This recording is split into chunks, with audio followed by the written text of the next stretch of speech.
میں نے آتش چنار بہت زیادہ غور سے نہیں پڑھی, میں نے تھوڑی سی دیکھی ہے. مجھے ایسا لگا جیسے آتش چنار کو بھی اگر آپ ایک پڑھیں تو آپ کو ایک چیز سمجھ آتی ہے کہ شیخ عبداللہ ایک پروونشل پیروکیل ایک لوکلائز کیریکٹر تھے. بیکاز ظاہر ہے آپ کہ اگر ساری زندگی زیادہ سے زیادہ لاہور تک آئی ہو, سری نگر سے وہاں تک آئے ہوں, اور پھر آپ کو کانگریس نے اور پنڈت نہرو نے بہت پیمپر کر کے یہ احساس دلایا ہو, ٹھیک ہے وہ حافظ قرآن تھے, ان کا قد بہت تھا, شکل صورت اچھی تھی, آواز بہت اچھی تھی, لیکن وہ محمد علی جناح کے مقابلے میں یا مسلم لیگ ہندوستان جو تھی اس کے مقابلے میں تو شیخ عبداللہ ایک پیروکیل کیریکٹر تھے نا. جیسے کوئی اگر کوئی بلتستان میں لیڈر ہوگا یا کوئی بلوچستان میں لیڈر ہوگا یا کوئی شہر کراچی کے اندر, کراچی تو پھر بہت بڑی دنیا ہے, ظاہر ہے یہ ایک پہاڑی ویلی کے اندر ایک لمیٹڈ سوچ کا لیڈر تھا جس کو یہ احساس دلایا گیا اور اس نے خود بھی اپنے آپ کو یہ سمجھنا شروع کر دیا کہ میں کوئی تاریخ کا بہت بڑا کیریکٹر ہوں اور میں ایک بہت انٹیلیجنٹ آدمی ہوں, میرا ایک بڑا ویژن ہے کشمیریت کے حوالے سے, اسلام کے حوالے سے, اسلامی تاریخ کے حوالے سے. حالانکہ اس کا کوئی ویژن تھا نہیں, وہ ایک لمیٹڈ کیریکٹر تھا. ایک یہاں پہ سوال ہے سر, آپ کا وقت بہت قیمتی ہے, آپ کی کافی ساری میٹنگز کیوں ہیں, پروگرام میں بھی آپ نے جانا ہے اپنے.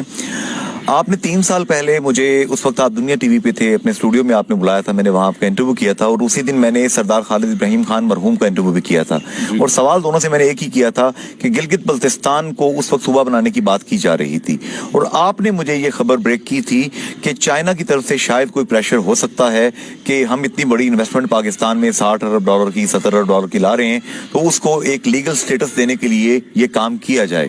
اب 3 سال بعد دوبارہ ہم وہیں کھڑے ہیں, دوبارہ تینوں پارٹیاں گئی ہیں جی بی کے الیکشن میں, تینوں نے جا کے کہا جی ہم اس کو صوبہ بنائیں گی. تو کیا تقسیم Kashmir, Dixon formula, Chenab formula یہ طے ہو چکا ہے اور اب ضابطے کی کارروائی ہو رہی ہے, دونوں ملکوں کے عوام کو الو بنایا جا رہا ہے؟ دیکھیں, ایک تو یہ کہ ہمارے ہاں ایک مسئلہ ہے یہ المیہ, وہ یہ کہ چیزوں کی بلیک اینڈ وائٹ انڈرسٹینڈنگ جو ہے, فائن ٹیون انڈرسٹینڈنگ میں نہیں ہوتی. بہت سے کلیمز ہوتے ہیں, آدھی باتیں کی جاتی ہیں جس کی وجہ سے آپ معاملات کی تہ تک اتنی آسانی سے نہیں پہنچ سکتے. سو ہم اندازے لگاتے ہیں کہ کیا ہو رہا ہے. اب وہ بھی ایک اندازہ تھا کہ ہم چونکہ سی پیک کا جو روٹ ہے وہ گلگت بلتستان سے گزرتا ہے,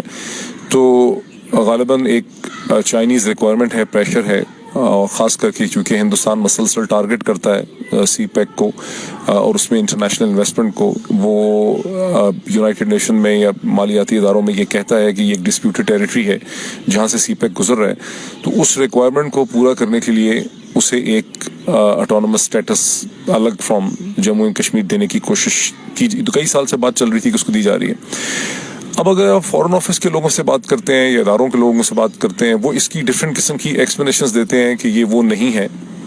اور یہ ڈیفینیٹلی اوون ڈکسن فارمولا بھی نہیں ہے, یہ کچھ کا رف ورژن ہو سکتا ہے. اس لیے کہ جو اوون ڈکسن فارمولا تھا اس میں تو جو ٹیریٹری ہندوستان کے پاس تھی اس میں سے کچھ اس کی فردر ڈویژن بھی ہونی تھی, وہ اسٹیٹس کو مینٹیننس تو نہیں تھا. جو آئی تھنک جوزف کوربل جنہوں نے ڈینجر ان کشمیر لکھی تھی, جو میڈلین البرائٹ کے فادر تھے, جو ایک اکیڈیمک اور پروفیسر تھے, وہی میڈلین البرائٹ جو بعد میں غالباً سیکرٹری آف اسٹیٹ یا نیشنل سیکورٹی ایڈوائزر تھیں ڈیموکریٹک پارٹی میں. تو اس میں تو ایک ایکسچینج بھی تھا نا ٹیریٹری کا. وہ جو پرانی فارمولے کی بات تھی اس میں تو یہ تھا کہ جو مسلم میجورٹی سری نگر وغیرہ کے ایریاز ہیں اس کے کچھ حصے پاکستان کو مل سکتے ہیں, یہ ویلی مل سکتی ہے, ہندوستان کو جموں مل جائے, گلگت اور بلتستان لداخ کا کچھ اور ہو. ابھی تو جو ہم چیز دیکھ رہے ہیں وہ تو یہ ہے کہ مودی رجیم نے اس پرانی تھنکنگ کو امپلیمنٹ کیا ہے جو ہمیں 80 کی دہائی میں ہندوستانی رائٹنگز میں ملتی ہے کہ اس کو ختم کرو, یہاں کی ڈیموگرافی کو چینج کر دو. 40 لاکھ لوگوں کو انہوں نے وہاں پہ ڈومیسائل ایشو کیے ہیں جو کہ نان اسٹیٹ ہیں, جو کشمیر کے رہنے والے نہیں ہیں, ڈومیسائل ایشو کر دیا. جی, اب یہ 40 لاکھ کا فگر تو ہمیں نہیں سنا, لیکن ہم نے سنا تھا کہ خاصی بڑی تعداد میں دے رہے ہیں. نے فگر دیا ہے. ہاں, ایگزیکٹ فگر میں نے دیکھا نہیں ہے, لیکن اتنا پتا ہے کہ لاکھوں لوگوں کو ڈومیسائل دیے جا رہے ہیں, اور ڈومیسائل کے لاز کو اس طرح سے بنا دیا گیا ہے کہ ہندوستان کی فوج یا انتظامیہ یا بیوروکریسی کے وہ چھوٹے موٹے افسر جنہوں نے کچھ برس وہاں سرو کیا ہے, کسی کی وہاں پیدائش ہوئی ہے, ان کو وہاں پر آپ ریزیڈنٹ اسٹیٹس یا سٹیزن شپ دے سکتے ہیں. تو در حقیقت جو پلان تھا 80s میں ہندوستانی اکیڈمک سے لکھتے رہے ہیں کہ یہ بھی ایک پلان ہے کہ بھئی یہ ممکن ہو سکتا ہے کہ آپ یہاں کی ڈیموگرافی کو اور یہاں کی جو ریلیجس کمپلیکشن ہے پاپولیشن کا اس کو الٹر کر دیں، چینج کر دیں. اور جیسے ویلی میں تو 90% سے 95 97 98% مسلم ہے، تو اگر آپ اس کو کم کر کے 60% پہ لے آتے ہیں یا 50 40 50 45 اس طرح سے کر دیتے ہیں تو پھر ظاہر ہے کہ وہ ایسپریشن ہی نہیں رہی ہے، یہ ڈیمانڈ ہی نہیں، پریکٹیکل ریالٹی کو چینج کر دیں. لیکن اس وقت انڈین اکیڈمکس کا لکھنا یہ تھا کہ یہ اس لیے ممکن نہیں ہے بیکاز کیونکہ اکراس دا بارڈر پاکستان ہے اور ظاہر ہے کہ پاکستان اس پہ ریئیکٹ کرے گا. اور اب ایسا ہے کہ مجھے لگتا ہے کہ گزشتہ 20-25 برس میں، خاص کر کے گزشتہ 10 برس میں جو پالیٹکس ہوئی ہے جنرل مشرف کے جانے کے بعد سے، جب اس وقت انہوں نے انڈیا کو انگیج کیا ہوا تھا،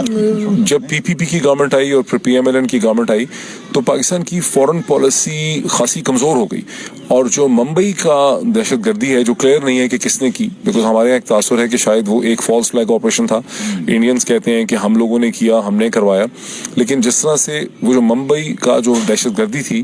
اس نے ہندوستان کو، اگر ہم تناظر میں دیکھیں، اس کو پیچھے مڑ کے دیکھیں، ہائنڈ سائڈ میں دیکھیں، تو پاکستان کو تو اس سے کچھ بھی نہیں ملا. پاکستان کو تو اس سے اسٹریٹجک نقصان ہوا، اس پہ پریشر پڑا، اس کی بدنامی ہوئی. یہ فیٹف میں جو آپ کو اس وقت گھسیٹا گیا، یہ سب یعنی اگر ہم اس کو فائن ٹیون انٹرنیشنل افیئرس کے لینس سے دیکھیں تو ممبئی ایک ایسی دہشت گردی تھی جس نے ہندوستان کے آرگومنٹ اور نیریٹو کو بہت زیادہ اسٹرینتھن کیا، اور پاکستان کا جو پوزیشن تھی ساؤتھ ایشیا میں یہ گلوبلی اس کو بڑا ویک کیا.